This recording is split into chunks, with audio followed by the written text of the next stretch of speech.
Good morning. Today we're going to learn about subject and verb agreement.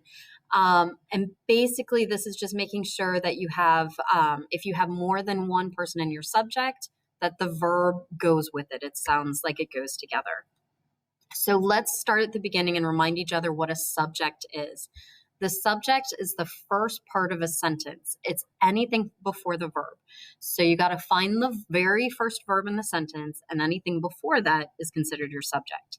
So the school has experienced a lot of crime lately. Has is the very first verb, which means the school is our subject. The staff and students cry out for a hero. Cry is our very first verb, which means the staff and students is our subject. Now, the school, there's only one, so that's what we call singular. Staff and students, that's more than one, so that's considered plural. Okay, the subject can be singular, one, or plural, which means more than one. So hero is singular, heroes is plural. Verbs, just like subjects, just like nouns, can also be singular or plural. So if the subject is singular, it is he guards with an S. If it's plural, if there's more than one, that means they, more than one, guard with no S. So she, singular, fights with an S. They, plural, fight with a plural.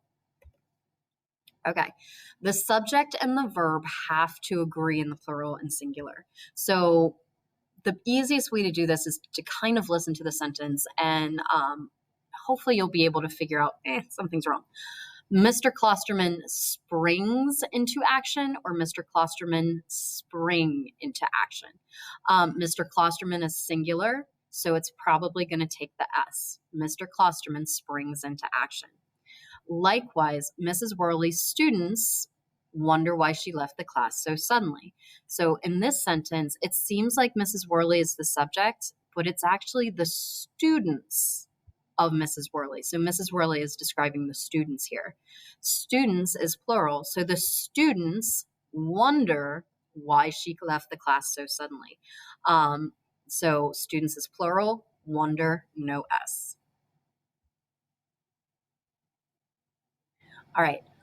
Sometimes you can have two singulars and they together make a plural. So Mr. Klosterman is singular and Mrs. Worley is singular, but Mr. Klosterman and Mrs. Worley are plural. So it's going to be Mr. Klosterman and Mrs. Worley are secret superheroes. If it was just one, Mrs. Worley is a secret superhero. Keep in mind that don't and doesn't are contractions, but it still follows the same rules. So don't is short for do not, and doesn't is short for does not. So when there is a call from the helpless, they, plural, do not ignore it. Do not is the plural there. A criminal act doesn't or don't stand a chance against them. Criminal act is singular, so the act doesn't stand a chance against them. Here and there is where things get a little tricky. You have to kind of go to the predicate, the second half of the sentence, to figure out if there's one or more than one.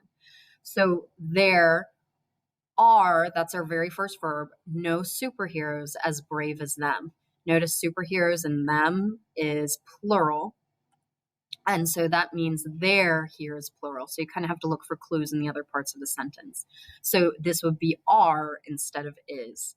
Likewise, masks in their desk, from there is or are masks in their desk. Masks is plural. So there are masks in their desk, not there is masks in their desk.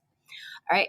From this, I hope you got it going. Please go to No Red Ink and do your best on your subject and verb agreement.